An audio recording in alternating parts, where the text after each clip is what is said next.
Immigration et lucidité. Voilà la thématique dont il sera question aujourd'hui dans le cadre de cet enregistrement audio qui est fait au mois de juillet de l'année 2024. Avant de commencer l'enregistrement proprement dit, je veux mentionner aux gens que s'il y en a parmi vous qui apprécient les enregistrements audio que je fais au fil des ans, j'en ai quand même rendu plusieurs centaines de disponibles au public. Vous en avez pour de nombreuses heures. Eh bien, vous êtes les bienvenus pour me faire parvenir une contribution financière via les services de paiement sécurisés que sont Interac et aussi PayPal. Donc, vous allez avoir les informations à ce sujet en bas de l'enregistrement présent. Naturellement, en vivant en Occident, c'est-à-dire au Québec, qui est une province du Canada, je ne suis pas épargné par le phénomène de l'inflation. Donc, le coût de la vie, que ce soit ma nourriture, le loyer qui vient d'être augmenté le 1er juillet où j'habite. Donc, je suis confronté à une croissance des dépenses. Et c'est sûr que s'il y en a qui apprécient donc mes activités de diffusion web, vous aimez entre autres la vibration que je véhicule à travers mes enregistrements. Donc, vous êtes les bienvenus pour me faire parvenir de l'argent en guise d'appréciation. Donc, vous allez avoir les informations, là, comme je mentionnais, là, en lien avec ça, là, que vous pouvez avoir en fait en bas de l'enregistrement présent. Donc, ceci dit, je vais commencer à aborder le sujet de la capsule d'aujourd'hui à proprement dit. Donc, lucidité et immigration, c'est le sujet qui va être traité. C'est un sujet qui est délicat parce qu'au moment où est faite cette capsule audio, le phénomène de l'immigration est souvent abordé dans les médias en Occident. Donc, c'est un enjeu de société, que ce soit la société québécoise, la société française, les gens en Allemagne aussi, différents pays en Occident qui, au fil du temps, au fil des ans, au fil des décennies, sont confrontés à un afflux massif d'immigrants. Donc, l'enregistrement d'aujourd'hui pourrait tout simplement se résumer à une invitation à être lucide par rapport au phénomène de l'immigration et de voir clair par rapport aux forces qui sont derrière le phénomène. Donc, ce qu'il faut réaliser, c'est que l'activité astrale cherche à amener les gens dans un certain sens, certaines personnes de pays occidentaux à jouer au sauveur. Sauf que c'est bien beau avoir un grand cœur, mais il faut aussi être lucide par rapport aux limites des ressources qu'on a. Dans le sens que si on prend la situation du Québec, au cours des derniers mois, au moment où il fait cette capsule, il y a une grande quantité de gens qui sont issus de l'immigration, qui sont arrivés au Québec.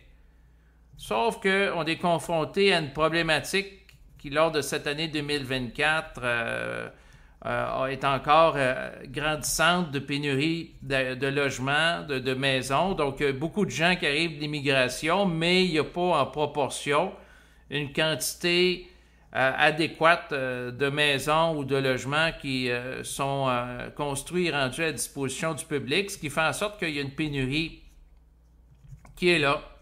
Il y a eu même le premier ministre du Québec, François Legault, qui a dit que la pénurie de logements est attribuable à 100% aux immigrants. C'est très lourd de responsabilité, de conséquences, ce qu'il a dit, là. Je ne sais pas si les gens réalisent l'ampleur du message qu'il envoie aux gens de la population. Quelqu'un aurait pu dire, bon, c'est attribuable à 80%, il y a des facteurs économiques, il y a des facteurs politiques. Non, 100%.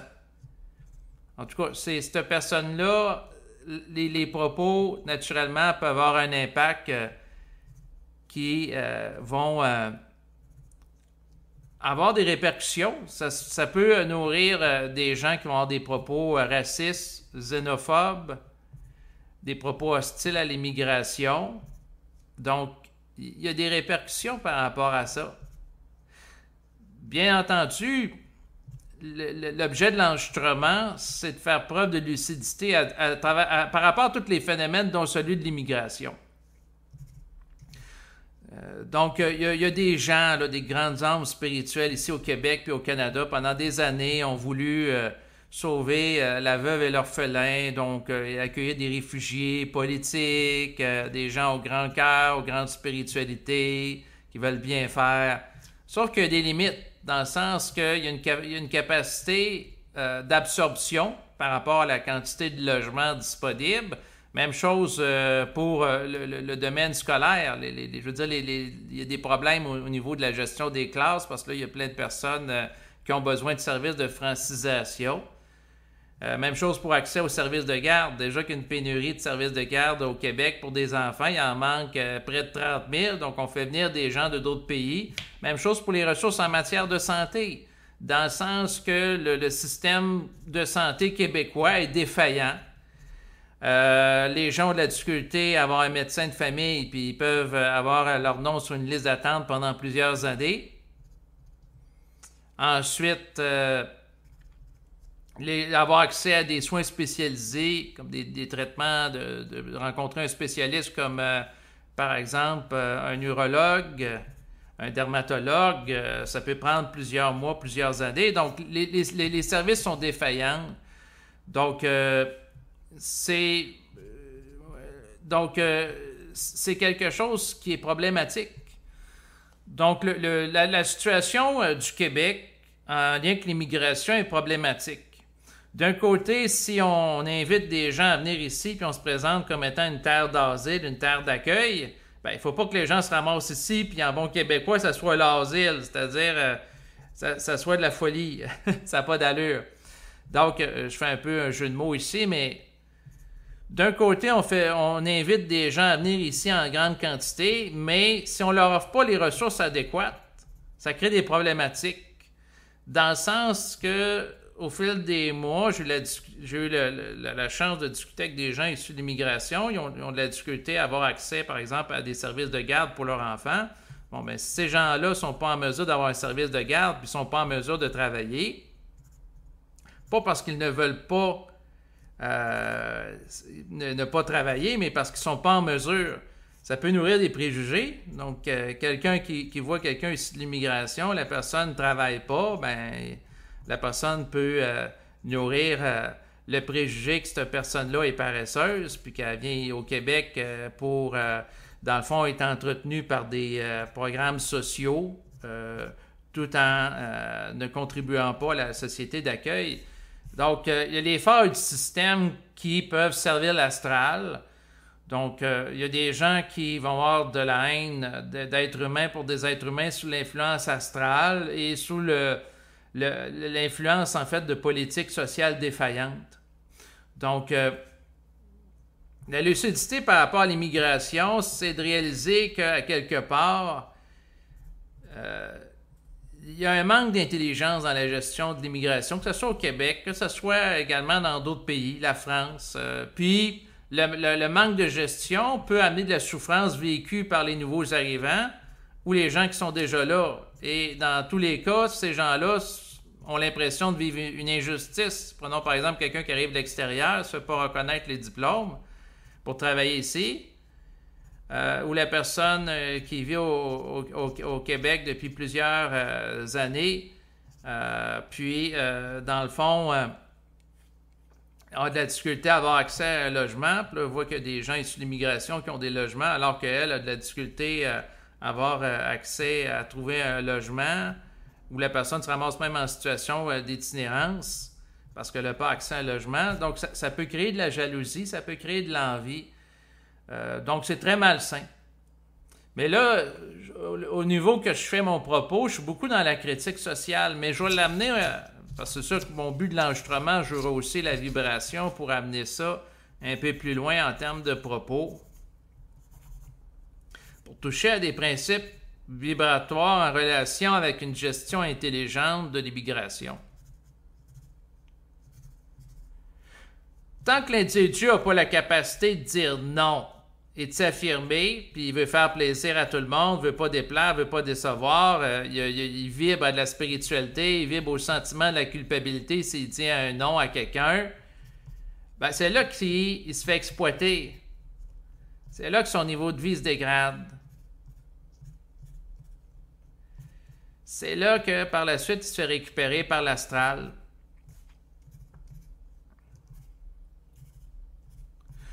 Donc, et c'est sûr que les gens du gouvernement doivent réaliser les limites de l'immigration massive. Donc, en tant qu'individu, en passant, je ne suis pas opposé à l'immigration.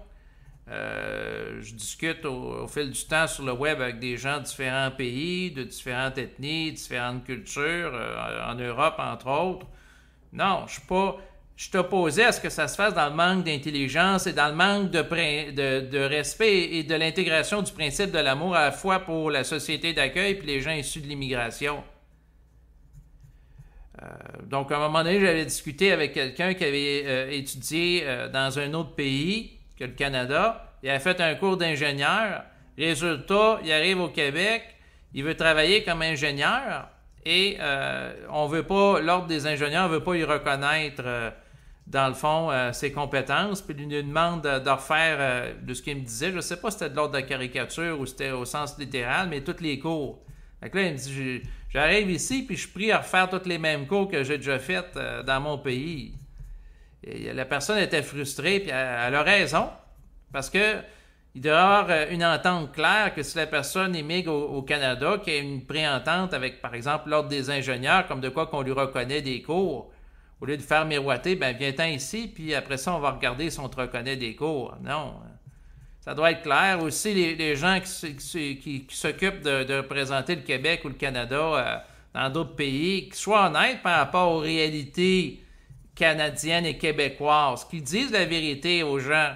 C'est-à-dire que si la personne arrive au Québec, ça se peut qu'elle passe plusieurs mois et elle n'ait pas de médecin de famille ou elle attende plusieurs heures si un de ses enfants est malade à l'urgence. À un moment donné, j'avais une personne j'avais discuté ici d'immigration.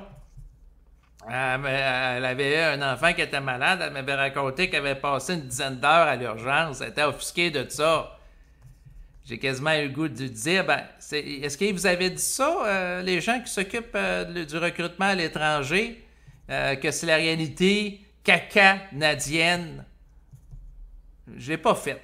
Je voulais pas mettre de l'huile sur le feu. La personne était frustrée puis était contrariée puis elle trouvait que ça n'avait pas d'allure. Ben oui, ça n'a pas d'allure. Il y a une mauvaise gestion qui est là. Ça prend de l'esprit puis de la conscience, de la lucidité pour voir clair. Sinon, c'est sûr qu'il y a des forces qui ont tout intérêt à ce que le phénomène de l'immigration augmente. Pourquoi? Parce que c'est des forces qui sont sous le joug de multinationales qui tirent profit du phénomène de la mondialisation. Donc, la mondialisation, il y a des intérêts naturellement politiques derrière ça. Donc, si, par exemple, un peuple qui était plutôt homogène pendant plusieurs siècles, prenons par exemple le peuple québécois, qui était composé de gens qui parlent français, de religion catholique et d'ethnicité blanche. Donc, pendant plusieurs siècles, donc une culture assez homogène, où c'est une forme d'unité nationale. C'est sûr, s'il y a des gens de différentes cultures qui arrivent avec différentes religions, différentes langues, c'est sûr que ce qui arrive, c'est qu'il va y avoir, dans le fond, ce phénomène-là va faire en sorte que ça sera plus homogène comme population. Ça ne sera pas un bloc monolithique, ça va être très varié. Dans un sens, il y a des gens qui vont dire c'est bien parce qu'on entre dans une ère interculturelle, multiculturaliste. Et ça permet aux gens de bénéficier de différentes cultures, de différentes croyances, de différentes valeurs. Par contre, si les gens ne sont pas capables de gérer avec intelligence les différences à différents niveaux, c'est porteur de conflits. C'est porteur aussi d'une division au sein de la population. Donc, et là, on le voit au moment où je vous parle, depuis plusieurs mois, en fait. Depuis que Israël a déclaré la guerre au Hamas par rapport à la période d'attentat du mois d'octobre 2023, d'ailleurs, j'avais fait un enregistrement avec Berthold en lien avec ce sujet. Ça a été le thème principal d'une entrevue qu'il m'a accordée. Et à l'époque, j'avais eu une bonne intuition de vouloir aborder ce sujet de long et en large avec lui dans le cadre d'un enregistrement parce que je savais, d'ailleurs, je l'ai mentionné en début d'enregistrement, que cet événement-là avait une portée à long terme, donc une portée même historique, un peu comme les attentats du 11 septembre, qui a été un événement traumatique qui a eu cours à New York, lors du 11 septembre de l'année 2001, où des avions sont rentrés dans des tours, selon le narratif officiel. Et suite à cet événement-là, il y a eu des films, il y a eu des documentaires, il y a eu même 2 guerres, une en Irak et une en Afghanistan, supposément pour lutter contre les terroristes. Donc, il y a eu des répercussions par rapport à ça. C'est la même chose par rapport à la guerre entre Israël et le Hamas, où Israël a déclaré la guerre avec grande intensité au Hamas suite à l'attentat terroriste qu'on attribue au Hamas qui aurait eu cours au mois d'octobre 2023, selon le narratif officiel.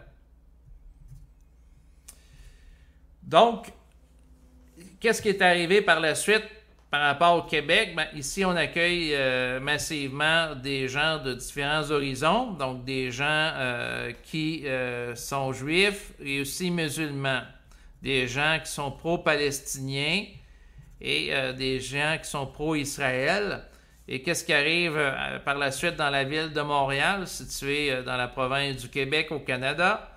Eh bien, il y a des manifestations des gens des 2 camps qui s'opposent. Et c'est le même phénomène qui se produit aussi dans d'autres pays, là. Sauf que le point, c'est que l'ère de la mondialisation massive, en lien avec l'immigration, fait que le phénomène où il y a des rassemblements de gens qui s'opposent par rapport à 2 camps de 2 pays opposés, ça a cours en sol québécois. Ça n'aurait pas eu lieu là, il y a quelques siècles, là, quelques décennies. Là. Pourquoi? Ben, c'est un phénomène lié à la mondialisation. Donc, c'est sûr que dans un passé où l'essentiel des gens au Québec, c'était des catholiques, il n'y aurait pas eu de manifestations pro-palestiniens ou pro-israéliens par rapport à des universités et des campements. Avant qu'il y ait l'immigration massive. Dans ce cas-là, les conflits sont mondialisés, donc au lieu que ça se déroule tout simplement là, dans la bande de Gaza, le conflit s'exporte dans d'autres pays occidentaux où il y a des manifestations. Il y en a eu aussi en France, en plus du Québec. Donc, pourquoi? Ben, parce que ça fait partie de la mentalité de division astrale au sein des populations, au sein des peuples, qui est générée et qui est voulue par le plan astral et par certains dirigeants qui ont compris qu'en utilisant le principe diviser pour régner, ils sont en mesure de créer des tensions sociales dans une optique d'une régénérie sociale de différents peuples et de fragiliser certaines populations pour dissoudre des volontés de gens unifiés qui, dans certains cas, pourraient amener des changements de société. Donc, à ce moment-là, la division va empêcher, par exemple, d'avoir une majorité claire pour ou contre un projet. Et là, il y a de la perte d'énergie, de l'oscillation. Il y a des gens qui sont pour un peuple, d'autres contre, et ainsi de suite. Donc, il y a des tensions. Et pendant que les gens sont occupés à manifester pour un camp ou un autre, eh bien, ces gens-là ne sont pas lucides du fait qu'ils sont manipulés malgré eux par le plan astral qui leur soutient leurs énergies vitales, telles des vampires.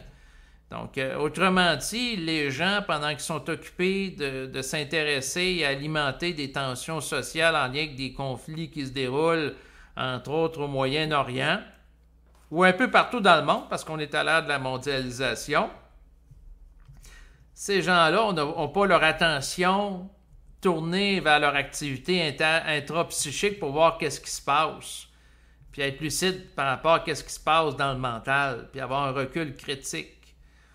Donc, c'est sûr qu'en tant qu'ego, ma fierté, c'est de dire que, dans le fond, je ne nourris pas la polarisation ou la haine d'un peuple par rapport à un autre, que ce soit le conflit entre Israël et le Hamas, même chose entre l'Ukraine et également la Russie. Je reste neutre tout en réalisant que des gens de différents camps sont manipulés et instrumentalisés par des forces mondialistes, par des forces qui ont intérêt au niveau stratégique et d'instabilité mondiale. Prenons par exemple le domaine de l'armement. Bon, mais probablement que des gens qui font présentement beaucoup d'argent pour vendre des munitions à l'Ukraine, étant donné que depuis plusieurs semaines, il y a des reportages à l'effet qu'il en manque. Donc, à ce moment-là, ils peuvent augmenter, par exemple, le coût des obus, le coût des missiles. Ensuite, pour ce qui est entre Israël et la Hamas, bon, ben, c'est sûr qu'il y a beaucoup d'argent à se faire pour les producteurs de missiles. Donc, c'est sûr que si le Hamas envoie des roquettes sur Israël, bon, ben, ceux qui produisent des roquettes peuvent faire de l'argent. Et aussi, ceux qui fournissent, dans le fond, le bouclier, en fait, aérien d'Israël. Donc, c'est-à-dire que le système qui sert à détecter les roquettes qui sont envoyées de par la Palestine en direction d'Israël, c'est-à-dire ceux qui vont générer et entretenir le dôme de fer. Donc, c'est sûr que ceux qui fournissent, par exemple, des missiles d'interception pour détruire en plein vol des roquettes envoyées vers Israël, bon, ben, ceux qui fournissent cette technologie vont faire de l'argent. Donc, est-ce que vous pensez que le lobby de l'armement, qui est un lobby quand même qui va générer des revenus de plusieurs milliards par année, a intérêt à ce que les conflits mondiaux cessent? La réponse, c'est non. Donc, il faut être lucide. Mais pour en revenir au sujet de base, le phénomène de l'immigration. Donc, en fait, si je le prends, je vais essayer de parler à un autre registre, parce que c'est intéressant de regarder le dévoilement des forces derrière certaines politiques mondialistes, des gouvernants, des dirigeants. Donc, c'est sûr que, par exemple, si on prend le Canada, l'un des objectifs des dirigeants du Canada, c'est d'ici 2100 à ce qu'il y ait 100 millions de personnes au Canada. Donc, pourquoi? Ben, le territoire est vaste, puis en même temps d'augmenter l'immigration. Ce que ça fait, c'est que ça permet de légitimer, par exemple, un gouvernement libéral comme Justin Trudeau qui a amené beaucoup d'endettement, de pouvoir avoir davantage de prêts.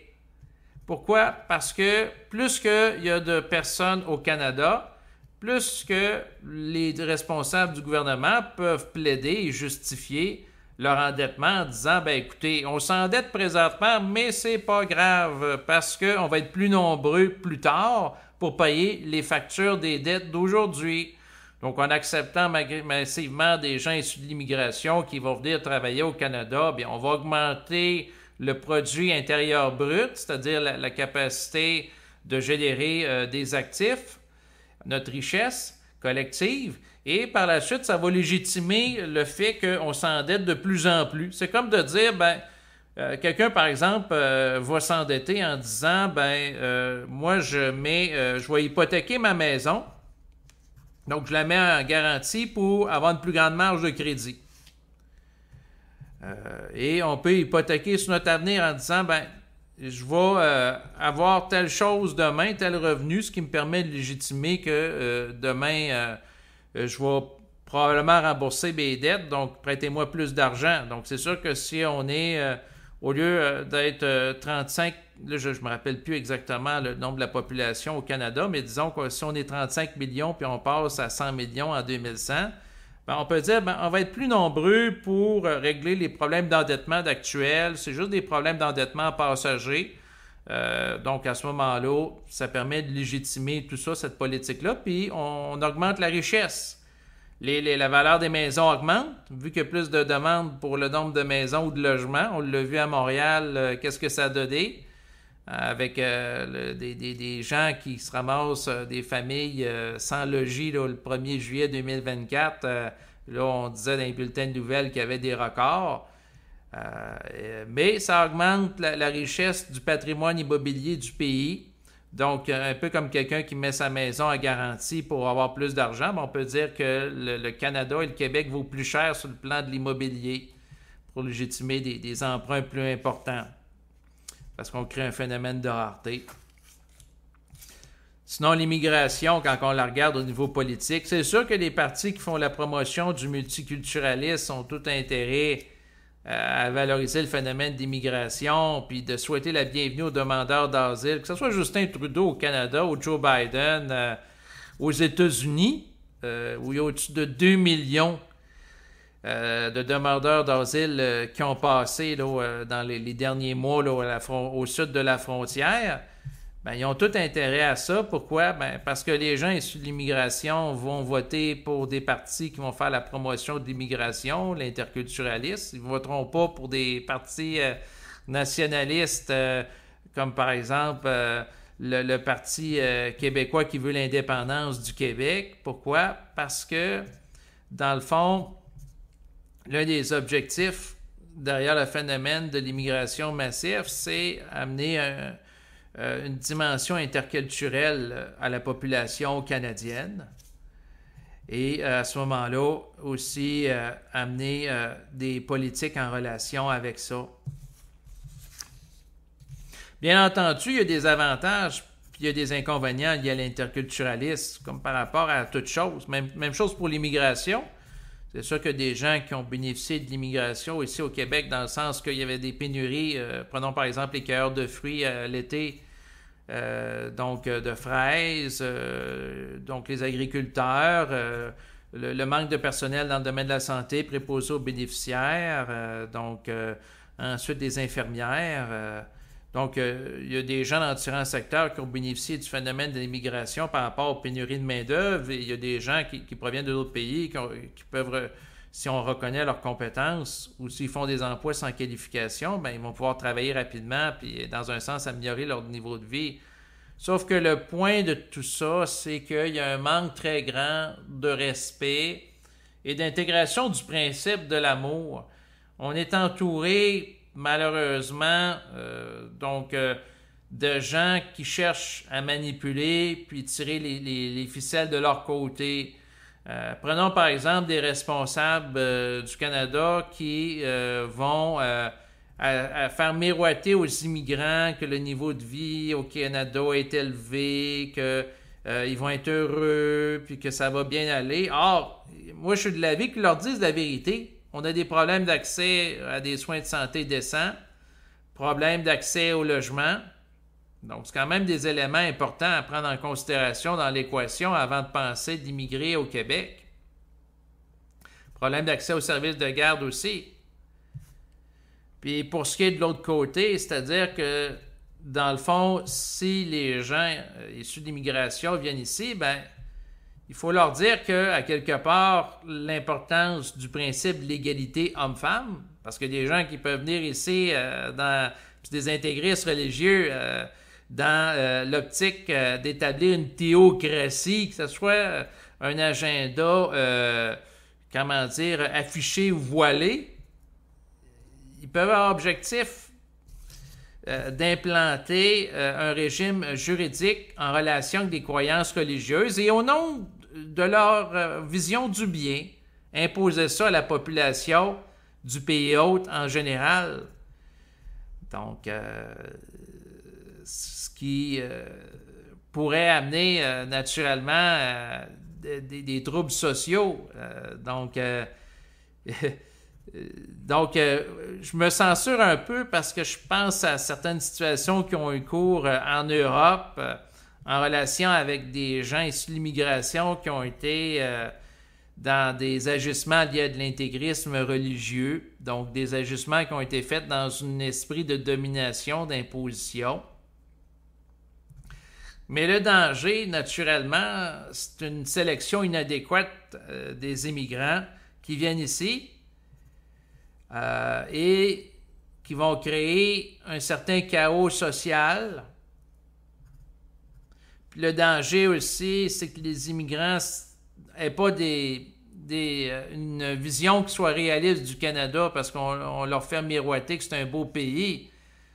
Alors qu'en réalité, il y a des lacunes importantes au Canada, au Québec aussi. Donc, c'est aux gens d'être lucides par rapport à ça. Donc, la lucidité par rapport au phénomène de l'immigration, c'est à deux niveaux.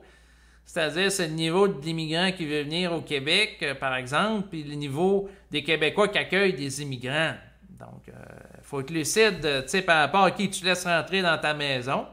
Dans le sens que si tu dis aux gens, venez-vous-en, puis les gens arrivent, puis ils n'ont pas de nourriture, ils n'ont pas accès à des ressources, c'est sûr que ces gens-là, à un moment donné, peuvent être frustrés. C'est sûr qu'à un moment donné, certaines de ces personnes peuvent décider d'aller dans le crime organisé, faire partie des gangs de rue. Puis là, après ça, on s'étonne d'apprendre dans des bulletins de nouvelles qu'il y a de plus en plus de gangs de rue qui sont impliqués dans des crimes, des fusillades, des féminicides à Montréal.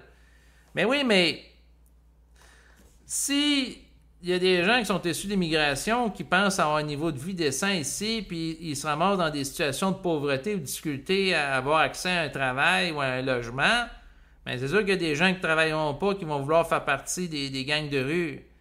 Tu sais, il y a des réalités aussi à prendre en considération. Naturellement, il ne faut pas avoir des préjugés. C'est pas tout le monde qui sont issus d'immigration qui vont faire partie de gangs de rue. C'est pas tout le monde issu d'immigration qui veulent implanter une dictature en lien avec l'intégrisme religieux. Mais en même temps, il faut réaliser qu'il y a des limites à de la naïveté collective. Mais c'est à travers des chocs. C'est à travers des chocs de vie. C'est à un moment donné, il y a des gens au Québec qui se rendent compte qu'il y a une hausse de la criminalité, qu'une hausse de la pauvreté, puis il y a une hausse du pénurie de logement, puis en même temps, ben il y a un phénomène d'inflation qui... c'est des phénomènes de conjoncture sociale et économique combinés qui peuvent amener des dégâts. Donc, si le pouvoir d'achat diminue, à ce moment-là, tu as des gens qui sont plus pauvres. Puis si le coût du logement augmente en même temps, ben ça peut être plus tentant de faire partie d'un gang de rue ou du crime organisé. Ou faire du travail, on va dire au Québec, au noir, c'est-à-dire du travail non déclaré à l'impôt. Donc, c'est une roue, et c'est la mauvaise gestion qui occasionne les plaies sociales. Il faut être lucide par rapport à ça.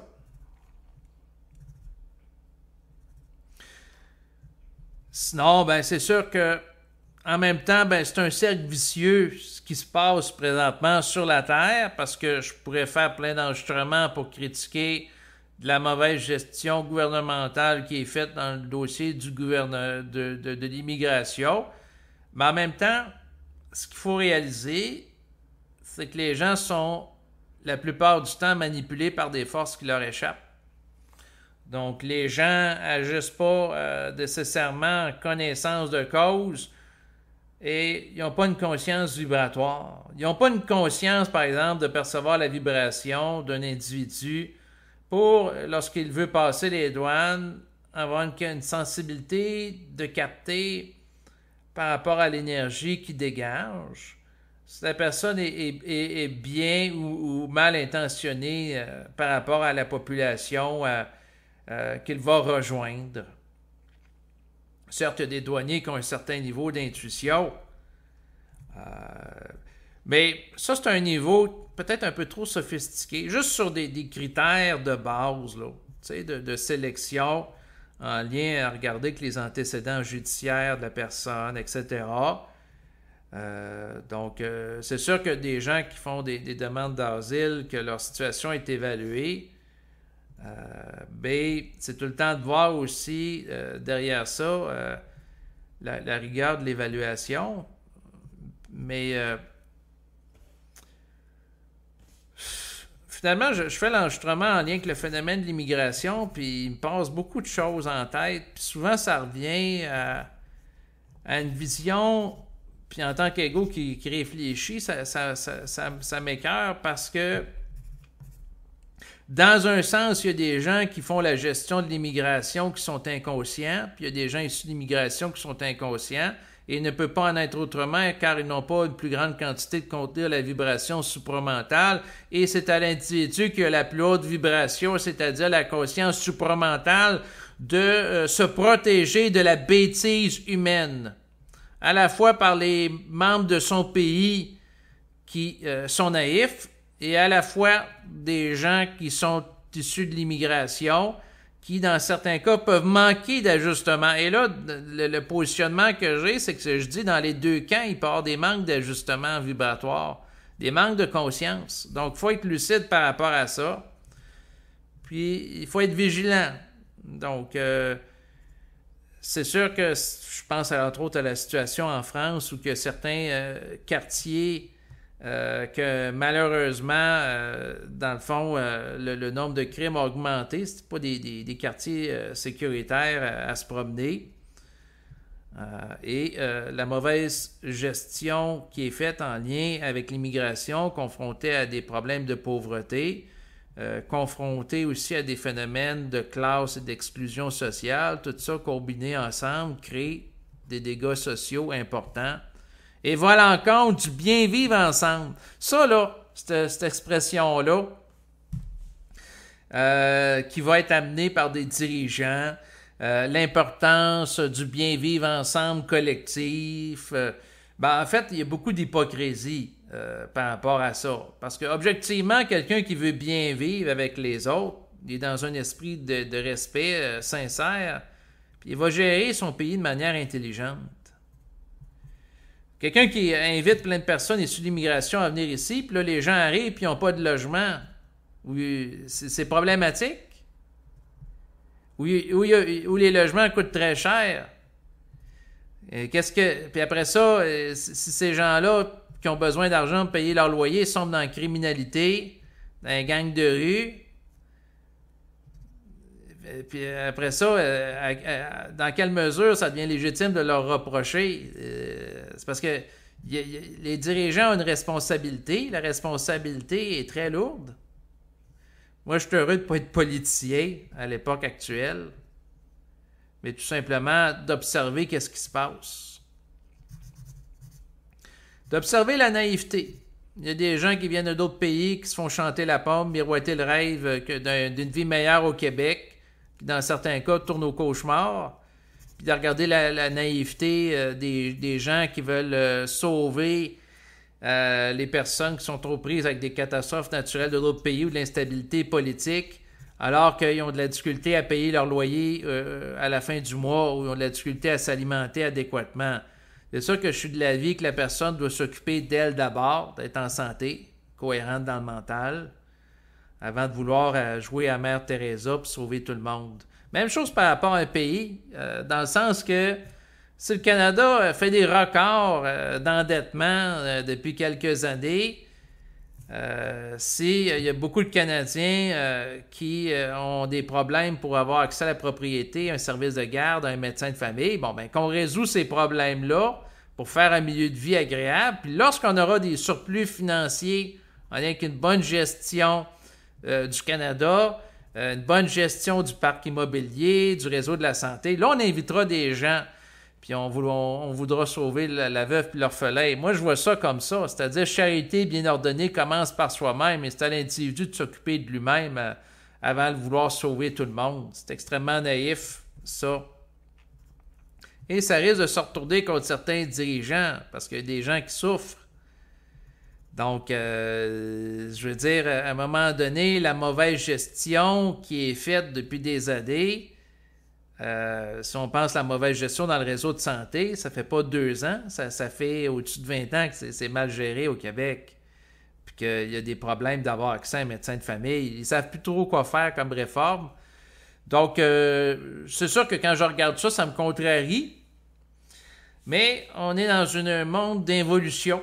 Puis la chose intelligente, ben, c'est d'être lucide par rapport à l'inintelligence de la société dans laquelle on se trouve, puis de réaliser que, à travers le principe que la pensée vient d'ailleurs, que les gens sont manipulés par différentes forces, ça peut être des forces spirituelles, comme je le déclare tantôt, ça peut être la culpabilité. Donc, si quelqu'un, dans le fond, se sent mal à l'aise de dire qu'à un moment donné, il y a une capacité à ne pas dépasser pour intégrer les immigrants au Québec. Puis la personne va avoir peur de dire ça parce qu'elle va avoir peur de se faire traiter de raciste, de xénophobe, donc d'être mal perçu. Mais là, il y a des limites aussi. Là. À un moment donné, il y a des gens, il y a des gens qui ne peuvent plus parler ou qui se retiennent de parler parce qu'ils ont peur d'être mal perçus. À un moment donné, il faut dire ce qu'on a à dire. Moi, je suis de l'avis que la capacité d'accueil des immigrants au Québec a été dépassée et que, à quelque part, je ne suis pas opposé à l'immigration, je le répète parce que c'est très important, sauf que je suis pour que ça se fasse dans l'intelligence. C'est-à-dire que si les gens viennent ici, qu'ils peuvent avoir des logements décents, salubres, avoir accès à des ressources de santé, avoir accès à des ressources en matière d'éducation aussi, pour qu'il y ait un mode de vie adéquat. Parce que si une personne fuit un mode de vie néfaste dans un autre pays pour se ramasser au Québec, au Canada, avec un mode de vie malsain, bien là, il faut se demander à quel point elle améliore son sort de venir ici, là. Donc, ça, c'est des éléments importants à prendre en considération. Mais c'est à travers les chocs de réalité, la souffrance. Présentement, au moment où je vous parle, il y a des débats importants au Québec qui se déroulent. Sinon, j'observe ce qui se passe dans d'autres pays. Prenons par exemple le cas de la France. Donc, c'est sûr que j'observe qu'est-ce qui se passe par rapport à la montée. Au Québec, on va parler de l'extrême droite là, par rapport au parti politique là, de Marine Le Pen.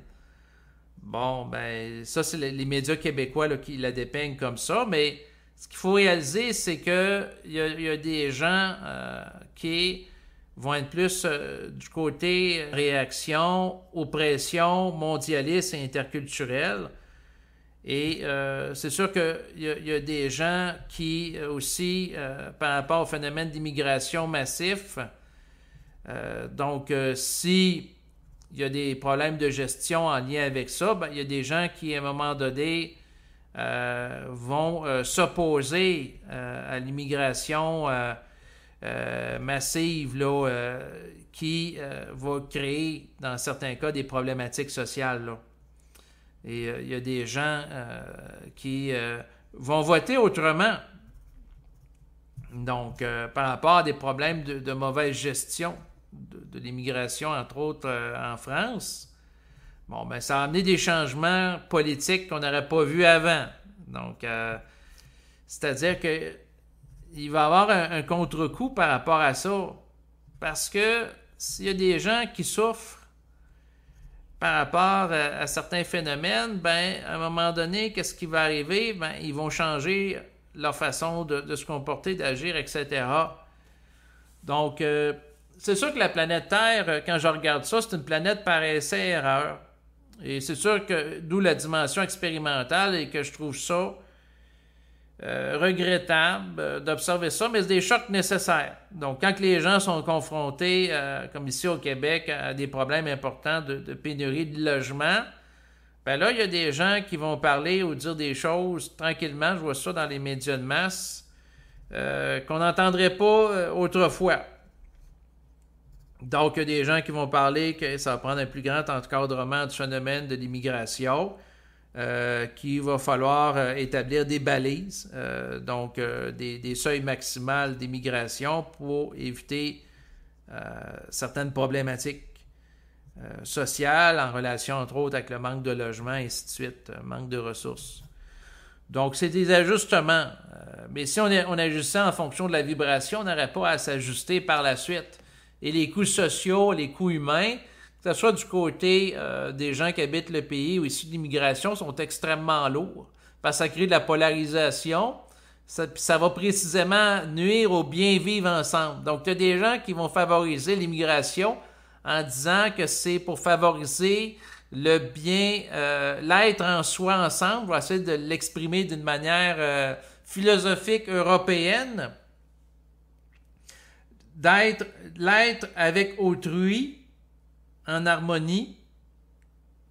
Donc, ça va favoriser ça, mais s'il n'y a pas de ressources adéquates, ça ne va pas favoriser ça. Ça va créer des tensions sociales, de la polarisation, puis ce qui risque d'arriver, ben, ça va être une montée, en effet, de l'extrême droite. Des gens qui vont être dans le racisme, la xénophobie. Et ça va être l'effet pervers par rapport à ça. Donc, c'est sûr que mon propos est dans une optique, naturellement, de parler dans un principe d'amour et de respect d'autrui, mais aussi de respect de soi-même. Et que, comme il a déjà été dit, charité bien ordonnée commence par soi-même. Donc, là, je vois que mon commentaire est surtout politique, en lien avec ce phénomène-là, mais si je vais l'aborder d'une manière un peu plus impersonnelle, si je demande à l'esprit, si je fais une lecture, là j'ai une feuille pleine de barbeaux là, devant moi avec des barres en haut, en bas, de commenter le phénomène de l'immigration au 21e siècle. Ce que ça me dit, c'est que le phénomène de l'immigration est inévitable.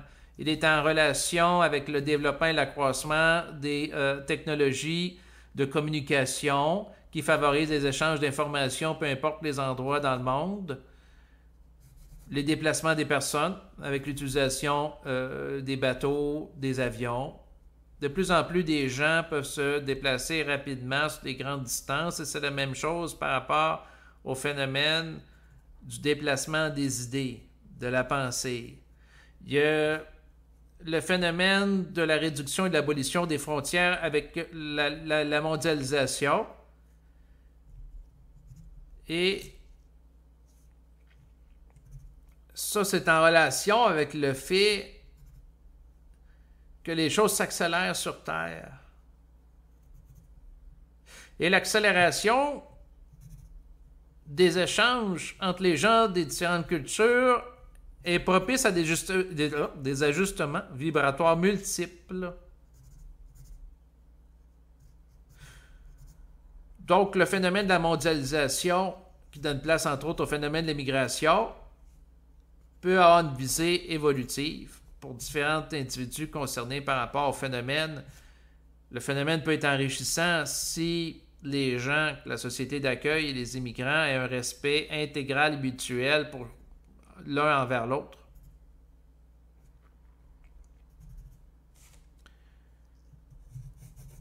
Si je demande à l'esprit, est-ce que l'immigration doit être mieux encadrée par les dirigeants des pays occidentaux, que ce soit la France, le Québec, le Canada? Oui. Qu'est-ce qui empêche ça présentement? La trop grande naïveté et spiritualité de vos dirigeants. Qu'est-ce qui va changer ça? La souffrance vécue par rapport à des chocs de réalité, des désillusions.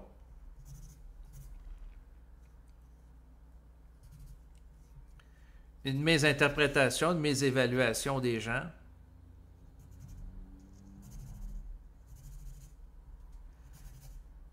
À un moment donné, ce que ça me dit, c'est que les dirigeants vont réaliser le prix politique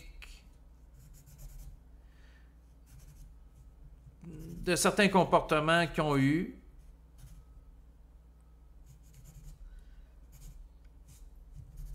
Ils vont réaliser, avec le recul historique, les limites de leur système. Il ne faut pas que les gens se surévaluent. si on se surévalue en tant que société en termes de capacité d'accueil, d'absorption, de donner des services, on a un problème. On pêche par orgueil. La société canadienne ou québécoise doit être humble, ne doit pas se surévaluer, ni se sous-évaluer naturellement. Parce que si on se sous-évalue et on veut faire plaisir à tout le monde, ben, qu'est-ce qui va arriver? Ben, on va se soumettre à des doctrines idéologiques, religieuses, intégristes, pour faire plaisir aux autres. Puis on va être à genoux devant toutes sortes de personnes qui vont nous imposer toutes sortes de croyances. Et ça ne participera pas à rehausser le taux vibratoire de la population du Québec ou du Canada. Même situation par rapport à la France. Présentement, l'astral, par différents moyens, cherche à coloniser